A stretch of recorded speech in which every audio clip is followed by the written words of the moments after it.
గుంపులు. ఏ గుంపులోకి వస్తావో నువ్వు తేల్చుకో. నీ ముందు 2 గుంపులు పెడుతున్నా, ఏ గుంపులోకి వస్తావో నువ్వు తేల్చుకున్నాడు. ఆ 2 గుంపులు ఏంటో కొంచెమైనా చెప్తాను. తర్వాత 2 గమ్యాలు నీ ముందు పెడుతున్నా, ఏ గమ్యానికి చేరతావో నువ్వు. 2 గతులున్నా, ఏ గతిని పొందుదామనుకుని వస్తావో నీ ఇష్టం, నేనేమీ బలవంతం చెయ్యను అని చెబుతున్నాడు ఆయన.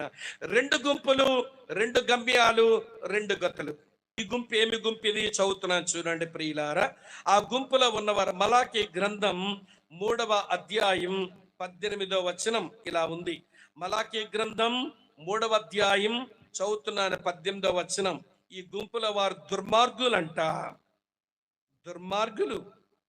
తర్వాత దేవుని సేవించని వారు. అప్పుడు నీతి గలవారెవరో, దుర్మార్గులు ఎవరో. దేవుని సేవించు వారెవరో, ఆయన సేవించిన వారెవరో మీరు తిరిగి కనుగొందురు. ఈ గుంపులో ఉన్నది అమ్మా, వింటున్నారా? మీరు దుర్మార్గుల గుంపు. దుర్మార్గులు అంటే ఎలా ఉంటారండి ప్రియులారా? వినండి. 10వ కీర్తన 4వ వచనంలో దుర్మార్గుల గురించి దావీదు పాడుతూ చెప్పాడు. మరి ఎట్లుంటారో చదువుతున్నాను చూడండి. దీన్ని బట్టి తెలుసుకోవచ్చు నువ్వు దుర్మార్గుడివో, నీతి గలవాడివో, దేవుని సేవించువాడివో, దేవుని సేవించిన వాడివో తెలుసుకోవచ్చు. కీర్తన 10:4వ వచనం చూడండి, ఇలా రాసి ఉంది. దుష్టులు పొగరెక్కి యెహోవా విచారణ చేయడు అని అనుకుందురు. దేవుడు లేడని వారు ఎల్లప్పుడూ యోచించుదురు. వారు ఎల్లప్పుడూ భయమాని ప్రవర్తించుదురు. ఈ వచనాలు నాకేమి నేర్పిస్తున్నాయనంటే, ఈ దుర్మార్గులు దుష్టులు ఎట్లుంటారో తెలుసా? దేవుడు లేడు అనుకుంటారట, దేవుడు చూడ్డు అనుకుంటారట, దేవుడు తీర్పు తీర్చడు అనుకుంటారట. ఆ కారణం చేత దేవుని భయం బుద్ధిగా లేకుండా బ్రతుకుతారంట. దేవుడు లేడనుకుంటారు, దేవుడు చూడనుకుంటారు, దేవుడు విచారణ చేయడనుకుంటారు, దేవుని భయం లేకుండా బ్రతికించి బతుకుతుంటారు. మీరే దుర్మార్గులు. నువ్వు నీతి గల దాని అవ్వకపోతే దుర్మార్గురాలువే. నువ్వు నీతివంతుడిగా ఉండకపోతే నువ్వు ఒక పచ్చి దుర్మార్గుడివే. ఏదో గుంపులో ఉండ తీరవలసిందే. అటు ఇటు ఏదో ఒక దానిలో ఉండాలి, మధ్యలో లేదు దారి. అయితే నీతి గల వారి గుంపులోకి రా, లేదా దుర్మార్గుల గుంపులో మిగిలిపో, అంతే. ఈ దుర్మార్గులు అంట దేవుని సేవించరంట. మరి దేవుని సేవించక మరి దేన్ని సేవిస్తారు? మీకు మంచి విషయం చెప్పనా? తండ్రి అయిన దేవునికి శత్రువు లోకం, యేసు ప్రభువుకి శత్రువు సాతానుడు, పరిశుద్ధాత్మ దేవునికి శత్రువు మన శరీరమే, అంతే. దేవుని శత్రువు లోకం. వింటున్నారా లేదా మీరు? యేసు ప్రభువుకి శత్రువు సాతానుడే. మన పరిశుద్ధాత్మ దేవునికి శత్రువు మన శరీరమే. మరి దేవుని సేవించకపోతే ఇక ఎవరిని సేవిస్తామనంటే, దేవునికి శత్రువైన లోకాన్ని సేవించుకుంటూ తిరుగుతాము. అమ్మా, వింటున్నారా మీరంతా? లోకముతో దేవుని పిల్లలు ఎట్లుండాలో బైబిల్ ఇలా బోధిస్తున్నది. యాకోబు రాసిన పత్రిక 4:4లో యాకోబు అంటాడు, వ్యభిచారునులారా, ఈ లోక స్నేహం దేవునితో వైరమని ఎరగరా? ఎవడు ఈ లోకమును స్నేహించునో వాడు దేవునికి శత్రువగును అన్నాడు. దేవునికి శత్రువు వాడు లోకానికి మిత్రువు. వాడు లోకాన్ని స్నేహించుకుంటూ బతుకుతాడు. దేవుడు అంటున్నాడు, మీరు లోకాన్ని స్నేహించకండి. 1 యోహాను పత్రిక 2:16లో యోహాను భక్తుడు రాస్తాడు, లోకమునైనను లోకములో ఉన్న వాటినైనను ప్రేమించకండి. లోకమును స్నేహించకండి, లోకమును అమ్మ ఆలకిస్తున్నారా? మళ్ళీ యోహానే రాస్తూ ఈ మాట, లోకాన్ని ప్రేమించొద్దన్నాడు. యాకోబు మళ్ళీ రాస్తంటాడు, యాకోబు 1:27లో ఆయన అంటాడు, లోకమాలిన్యం అంటించుకోకండి అన్నాడు. లోకమును స్నేహించరాదు, అది దేవునికి శత్రువు. లోకమును ప్రేమించరాదు, అది దేవునికి శత్రువు. లోకమాలిన్యం అంటించుకొనరాదు, అది దేవునికి శత్రువు. కానీ ఈ రోజున చాలా మంది ఎవరి లోకముతోనే కలిసి బతుకుతున్నారు. మరి వారు దేవుని సేవించేవారు ఎట్లవుతారు? వారు నీతి గలవారు ఎట్లవుతారు? లోకాన్ని సేవించుకునేవారు. మీరు ఆడచ్చన్నా, మేము లోకాన్ని ఏమి శ్రేమిస్తున్నాము అని మీరు అంటారేమో. చెప్పమంటారా? లోకమును సేవించడం అంటే లోకములో కొన్ని నమ్మికలు ఉంటాయి. వాళ్ళ నమ్మికలే మన నమ్మికలు చేసుకుంటే మన లోకాన్ని సేవించిన వాళ్ళమే. చెప్పమంటారు లోక నమ్మికలు ఎట్లుంటాయో? ఏమండి, ప్రార్థన చేసుకుందట, బైబిల్ చదివేసిందట, ఏదో పని పెట్టుకొని బయలుదేరి నెల్లూరు వెళ్తుందంటే ఈ అక్క ఇలాగ చీర కట్టుకొని సింగారించుకొని బొమ్మలో ఇట్లా బయటకు అడుగు పెట్టగానే పొరిగింటాడు ఛీ అంటుంది. ఇంట్లోకి వెళ్ళిపోతుంది ఈ అక్క. ఏమమ్మా ఎల్లవా ఈరోజు అంటే, పొరిగింటావిడ తుమ్మి కదండి, దాని ముక్కులు నిప్పులు పొయ్యా, ఇప్పుడే దీనికి తుమ్ము రావాలా, శుభమంటూ నేను నెల్లూరు వెళ్తున్నా అని పని మీద ఇప్పుడే తుమ్మింది, అశుభం అంటే. నీ శుభము అశుభం, నీ జయము అపజయం పొరిగింటావిడ తుమ్ము మీద ఆధారపడ్డాయా, పైన దేవుని మీద ఆధారపడ్డాయి? నీ దేవుడు పైనన్నవాడు కాదు, నీ పొరుగింటావిడ తుమ్ము. ఆవిడ తుమ్ముకి దండ పెట్టుకో, ముక్కు దగ్గరికి వెళ్ళి ఆవిడ ముక్కు దగ్గరికి వెళ్ళి ముక్కు దండం పెట్టుకో. బుద్ధిమాలినోళ్ళు. ఏమిటండి మూఢనమ్మకం? లోకములో మూఢనమ్మకాలు ఉంటాయి. వాళ్ళ నమ్మికలు మన నమ్మికలు కాకూడదు. అయితే లోకమును ప్రేమించి లోకమును స్నేహించి లోకమాల్ని అంటించుకుని బతుకుతున్నామన్నమాట. ఏమండి, లోకములో కొన్ని ఆచారాలు ఉంటాయి, అవి మన ఆచారాలు కాకూడదు.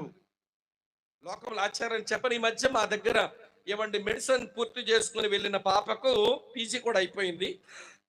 ఆ పిల్ల పెళ్ళి, నన్ను కూడా రమ్మంటే పోలేకపోయా. మా వాళ్ళు ఎవరో వెళ్ళారు మా సంఘం నుంచి. పెళ్ళైన సాయంత్రం రోజే ఆ పిల్ల బాధతో ఫోన్ చేసి చెబుతున్నది, అన్న ఇదేంటి ఫ్యామిలీ ఎట్లుంది అంటుంది. ఎవరు అత్తోరిల్లు. ఏమంటే చర్చిలో పెళ్ళి అయిపోయింది. అబ్బాయి తాలూకు అమ్మ చర్చిలో ఒక పెద్ద నాయకురాలంటే ఆవిడ కూడా కాస్త ఏమండి ఇప్పుడు ఏమండి భర్తింటికి వెళ్ళగానే వాళ్ళ అత్తమ్మంటే ఆగండి అప్పుడే లోపలికి వచ్చేకండి అని ద్వారబంధం దగ్గరే నిలబెట్టి ఒక నిమ్మకాయ, 3 ఎర్ర మిరపకాయలు, ఒక 6-7 ఇప్పుడు ఉప్పు గడ్డలు పట్టుకొని అంటుందంట. ఏంటిది? అబ్బో అందంగా తయారయ్యాడు నా కొడుకు, నా కోడల పిల్ల కూడా అందంగా తయారయ్యింది, దిష్టి తగిలిపోతుందని నిమ్మకాయ, ఎర్ర మిరపకాయలు, ఉప్పుగడ్డలు పట్టుకొని దిష్టి తీస్తుందంట సంఘ పెద్దమ్మ. అది బైబిలా, అది లోకమా? ఇక్కడ ఉన్నారా లేదా? అసలు దేవుని పిల్లల మీద శకునమే పని చేయదు, దేవుని పిల్లల మీద చేతబడి పని చేయదు, దేవుని పిల్లల మీద ఎవడ దిష్టి పడదని ఆ బిలమలాటోడిగా బుద్ధి వచ్చింది. మీకెందుకు బుద్ధి రాలేదు? ఈ బిలాము గురించి నేనేమంటానంటే, నా ప్రజలను శపించలేవురా బాబను దేవుడు అంటే గాడిద మీద కూర్చొని పోతున్నాడు శపించేద్దామని. నేను అందుకు అంటాను, నడిచే గాడిద కూర్చునే గాడితో మాట్లాడింది. ఒరే గాడిద, దేవుని పిల్లలు శపించలేవురని నడిచే గాడిద కూర్చునే గాడితో మాట్లాడినా ఆ గాడిదకి బుద్ధి రాలా. ఆయన శపించుదామని వెళ్ళి అవ్వదని తెలుసుకున్నాడు. ఆయన చెప్పేశాడండి, దేవుని పిల్లల మీద శకునం పనిచేయదని.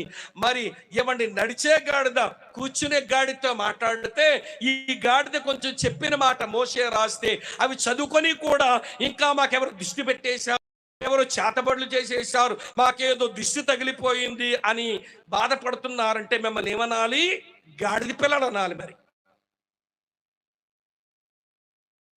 లోకాచారాలకు ఏం తక్కువ లేవు. లోక నమ్మికలు, లోకాచారాలు. మరి నువ్వు దేవుని సేవించే మనిషి ఎట్లయ్యావు? దేవునికి శత్రువైన లోకాన్ని సేవిస్తున్నావు నువ్వు.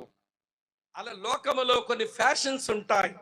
దానికి పౌలు భాషలో మర్యాదలు అని అన్నాడు, దాని యాకోబు తన భాషలో మాలిన్యము అన్నాడు. ఈరోజు లోక మాలిన్యం ఎంత అంటించుకుంటున్నారో చెప్పలేమండి. మర్యాద, వరల్డ్లీ ఫ్యాషన్స్ ఎంత అలవర్చుకుంటున్నారో చెప్పలేము. దండం పెడతా, ముందే క్షమాపణ అడుగుతున్నా, ఏమనుకోకండి. మీ ప్రపంచంలోకి వచ్చి మాట్లాడుతున్నా. లోకంలోని ఫ్యాషన్లు ఏమంటించుకుంటున్నారో ఎక్కలు చెప్పమంటారా? ఇలాగ ఈ జబ్బకు ఒక పెద్ద కన్నం, ఇలాగ ఈ జబ్బకు ఒక పెద్ద కన్నం, వీపుకు ఒక పెద్ద కన్నం. ఏమిటమ్మంటే జబ్బల కన్నాలు బ్లౌజ్ అంట. ఆడపిల్ల ఒళ్ళు కప్పుకుంటే సంసారి, ఆడపిల్ల ఒళ్ళు చూపించుకుంటే అది వేశ్య. సినిమాల్లో పనిచేసే వాళ్ళకి వారు ఒళ్ళు ఎక్స్పోజ్ చేసుకోకపోతే రెమ్యూనరేషన్ ఎక్కువ, డబ్బు రాదాలకి. అందుకే సినిమాల్లో పనిచేసిన హీరోయిన్స్ వాళ్ళు వారి బాడీని ఎక్స్పోజ్ చేసుకుని చూపించుకుంటారు. మరి సమాజంలో సంసారిగా బతుకుతున్న ఆడపిల్లవి నీ ఒళ్ళు కనబడేలాగా జబ్బల కన్నా బ్లౌజ్ ఏంటి? లోకమాల్యం అంటే ఇంటికెళ్ళి జబ్బల కన్నాలు బ్లౌజులు ఎవరంటే ఇంటి ముందు పెట్టి తగలెట్టండి ఉదయం వెళ్ళి. ఏమమ్మా మంచి బ్లౌజులు కాల్ చేస్తున్నావంటే ఇది లోకములో ఉన్న పాడు ఫ్యాషన్ అండి, ఇది పాపానికి సంబంధించిన కాల్ చేస్తున్నాను, నేను దేవుని బిడ్డ సాక్ష్యమన్నా చెప్పండి. ఊర్లో జబ్బల కన్నాలు బ్లౌజ్ అంట, ఒళ్ళు చూపించుకుని ఆడాలి. మీకే మాయిదారు రోగం అండి, మీకే కాదు మా వాళ్ళకు ఉంది మాయిదారు రోగం మగాళ్ళకి. మా పాత రోజు చిన్నప్పుడు ఎవడు చిరుగులు పడిన నిక్కరో ఫ్యాంటో వేసుకొని స్కూల్కి వెళ్తే మా మాస్టర్ చిరుగులో వేరు పెట్టి ఇలా చింపేసి బరా పోస్ట్ ఆఫీస్ నిక్కర వేసుకొని చెప్పరా ఇంటికి, స్కూల్కి రావద్దు, నువ్వు నిక్కర మార్చుకుని రా నీవాడు. ఈ మధ్య మా మగపిల్లలకి ఏం ఫ్యాషన్ అయ్యిందో కానీ వేసిన ఫ్యాంట్ నిండా బొక్కలే, అన్నీ కన్నాలేనండి. మరి ఏమిట్రా తోమని బ్రాండెడ్ ఫ్యాంట్ అంటున్నాడు. మళ్ళీ 8,000 పెట్టుకున్నాడంట. ఈ కన్నాల ఫ్యాంట్కి 8,000 రూపాయలు తగలెట్టాలా? నువ్వు ఒక 200 రూపాయల ఫ్యాంట్ రోడ్డు మీద కొనుక్కుంటే కత్తిరిస్తే నేనే కత్తిరించేస్తా, కన్నాలు పెడతా. బాగా పోకిరితనం అండి. వింటున్నారా లేదా? ఇది లోకపు ఫ్యాషన్లు, లోక మాలిన్యాలు బాగా అంటించుకుని బతికితే మన దేవుని సేవించేవారు మేమవుతాం, లోకాన్ని సేవించేవారు ఏమనుకోరు కాదు. ఇంకొంచెం చెప్తాను. లోకములో ఉన్న ఫ్యాషన్ అలవాటు చేసుకోవడానికి మీరు చాలా మంచోళ్ళు, మీరు కొంచెం మారుమూలు ఉన్నారు కాబట్టి మంచోళ్ళు. కానీ ఇదే మా విశాఖపట్నం విజయనగరం అయితే చర్చిల్లోకి వచ్చిన అక్కల వైపు చూసి కూడా మీ వాక్యం చెప్పలేము. ఎందుకో తెలుసా? వాళ్ళు తయారయ్యే సింగారాలు చూస్తుంటే భలే ఆశ్చర్యం వేస్తుంది. అందుకే మా విశాఖపట్నంలో వీధి వీధికి ఉంటుందమ్మ ఒకటి బ్యూటీ పార్లర్. అక్కడికి వెళ్ళి ఏమి తయారవుతారో తెలియదు. మా బోర్డర్లో ఉంటాయి ఏమండి, ఒరిస్సా బోర్డర్లో పెద్ద పెద్ద బండకోతులు ఉంటాయి. ఆ బండకోతులు వెనకాల సీట్ ఉంటుంది, ఎర్రగా ఉంటుంది అన్నమాట. ఈ ఆడపిల్లలకి ఏంటో కానీ మా బండకోతులు ముడ్డిలాగా ఈ పెదాలు చేసుకుంటారు. ఏమిటి ఫ్యాషన్? ఎవరిని ఆకర్షించడానికి? నీ భర్తకు నువ్వు ఆకర్షణీయంగా ఉంటే చాలు, అంతేగాని ఏమిటో ఫ్యాషన్లు అండి. అమ్మ వింటున్నారా? మా ప్రాంతాల్లో ఒక అంకులు ఉండేవాడు, ఏసాకోటి విశ్వాసం, మంచి దైవజనుడు ఆయన నేను ఒక దగ్గర మీటింగ్లు ఉంటే ఆయన చెప్పింది మీతో చెప్తున్నాను. వాళ్ళ చర్చ్ మెంబర్స్ ఇంటికి వెళ్ళాడంట, తలుపు కొట్టాడంట. కొట్టగానే పిల్ల తలుపు తీయగానే గుండు జారిపోయిన, అమ్మ ఈ దానియేలు గారు ఇల్లేనా అన్నాడు. తాతయ్య నేను దానియేలు గారు చిన్న కూతురు తాతయ్య, మీరు పోల్చుకోలేకపోయి రండి రండి లోపల కానీ కూర్చోబెట్టి అమ్మా నాన్న సెంటర్కి వెళ్ళారు కూర్చోండి అని వెళ్ళి సింకు దగ్గరికి వెళ్ళి ముఖం కడిగిందంట. కడుక్కొని వచ్చాక తాతయ్య మీ నన్ను పోల్చుకోలేకపోయారు కదా అందన్నాడు. ఆయన అన్నాడు ముసలాయన, అమ్మ ముఖానికి అది మెత్తుకుంటే ఏం పోల్చుకుంటానమ్మా అన్నాడు. మెత్తుకోలేదు తాతయ్య, పేస్ట్ పెట్టుకున్నానందట. ఏం పేస్ట్ అమ్మా? కోల్గేటా క్లోజప్ అన్నాడు. పాతకాల మనిషి కదా. కోల్గేట్ క్లోజప్ కా తాతయ్య, గోరెంటాకు, మందారాకు, సున్ను పిండి, రోజు వాటరు కొంచెం వేసుకొని ముఖాన్ని పెట్టుకున్నాను తాతయ్య. ఎందుకమ్మా అన్ని కష్టపడి పెట్టుకున్నావంటే ముఖం తేటుగా ఉంటుందని పెట్టుకుంటాను తాతయ్య అందట. ఈ ముసలాయన అన్నాడు, అమ్మ గోరెంటాకు, మందారాకు, రోజు వాటరు, సున్ను పిండి, వెన్న ఇవన్నీ గ్రైండ్లో వేసి ముద్దనూరి ముఖాన్ని పెట్టుకోవడం ఎందుకు తల్లి? కొంచెం ఆవకాయ రుద్దుకోరాదు, ఎర్రగా నిగనగలాడిపోదు.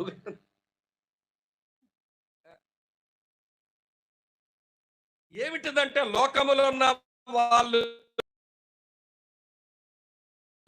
ఈ రోజు ఏమి తంటాల పడుతున్నారో చెప్పలేదు. కూడా ఈ మధ్య అందం ఫ్యాషన్ ఎక్కడొచ్చిందంటే ఇలా ఇటు కొట్టించేసుకుంటాడు, ఇలా ఇటు కొట్టించుకుంటాడు. మధ్యలో ఉంటుంది కోడి జుత్తు పువ్వు, కోడి జుత్తు పువ్వులా కనబడుతుంటుంది. ఇక్కడ ఏమిట్రా తమ్ముడు? విరాట్ కోహ్లీ అన్నాడు ఒకడు. ఆ విరాట్ కోహ్లీ క్రికెట్ డబ్బులను సంపాదిస్తున్నాడు. నువ్వేం సంపాదిస్తున్నావు? అమ్మా నాన్న సంపాదించిన తగలటి బాయ్. విరాట్ కోహ్లీ లాగా ఎయిర్ క్రాఫ్ట్ వేసుకుంటే విరాట్ కోహ్లీ అవుతావా? ఇదేదో పులికి మచ్చలు ఉన్నాయి, నక్క మాతలు ఇట్టుకున్నట్టుంది. ఈ రోజు యవ్వనస్తులు పోకిరీతనం, ఇది పోకిరీ ఫ్యాషన్లు. మీరు నవ్వుతారని నేను చెప్పలేదు ఈ మాట. లోకాన్ని సేవిస్తున్నామా? దేవునికి శత్రువైన లోకాన్ని సేవిస్తున్నామా లేక దేవుని సేవిస్తున్నామా? నీతి గలవారు దేవుని సేవించేవారు, దుర్మార్గులు లోకమును సేవించేవారు. ఏ గుంపులో ఉంటావు ఈ రాత్రి నువ్వు తేల్చుకో, ఇంతకంటే ఎక్కువ చెప్పలేను. రెండవది 2 గమ్యాల గురించి మాట్లాడుతున్నాడు దేవుడు మలాకీ ద్వారా.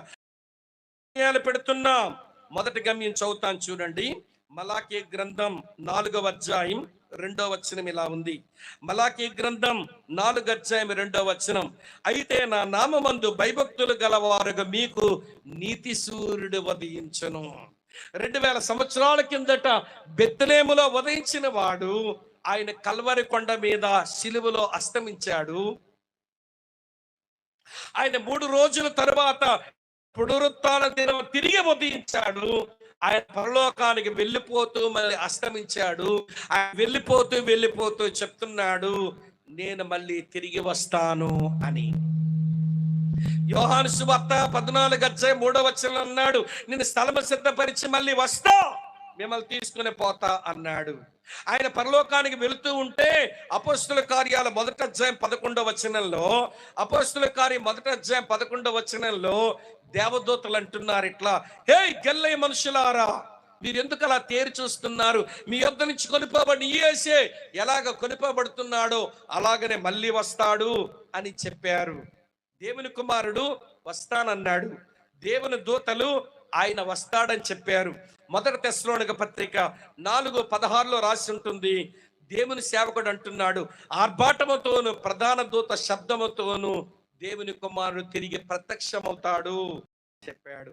కాబట్టి అక్క చెల్లి తమ్ముడన్న, నీతి గలవారు, దేవుని సేవించేవారు, వారి గమ్యం ఏమిటి అంటే వారి కొరకు ఉదయించే నీతి సూర్యుడైన యేసే వారి గమ్యం. ఆయన కలుసుకోవాలన్నదే వారి ఆకాంక్ష. మరి వీళ్ళ గమ్యం ఏమిటి? దుర్మార్గుల గమ్యం లోకమును సేవించి దేవుని సేవించిన వారి వీరి గమ్యం ఏమిటి? చదువుతాను చూడండి.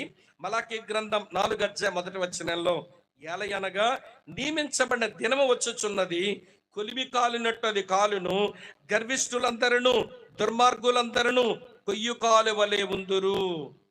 వీళ్ళ గమ్యం ఏంటో తెలుసా? కాలుతున్న కొలిమి.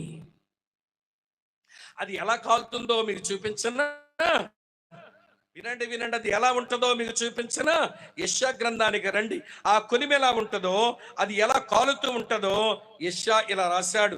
యెషయా గ్రంథం 30:33 యెషయా గ్రంథం 30:33 పూర్వము నుండి తోపీతు సిద్ధపరచబడి ఉన్నది, అది మెలుకు దేవతకు సిద్ధపరిచి ఉన్నది, లోతుగా ఉంది, విశాలంగా ఆయన దాన్ని చేశాడు, అది అగ్నియు విస్తార కాష్టములకు కలిగి ఉన్నది, గంధక ప్రవాహముల వలె యెహోవా ఊపిరి దాన్ని రగలబెడతా ఉందట. ఆ కాలుతున్న కొలిమిని రగలబెడుతున్నది దేవుని ఊపిరి. దేవుడు ఇట్లా ఊపిరి వదులుతున్నాడు అంటే రగులుతుంది.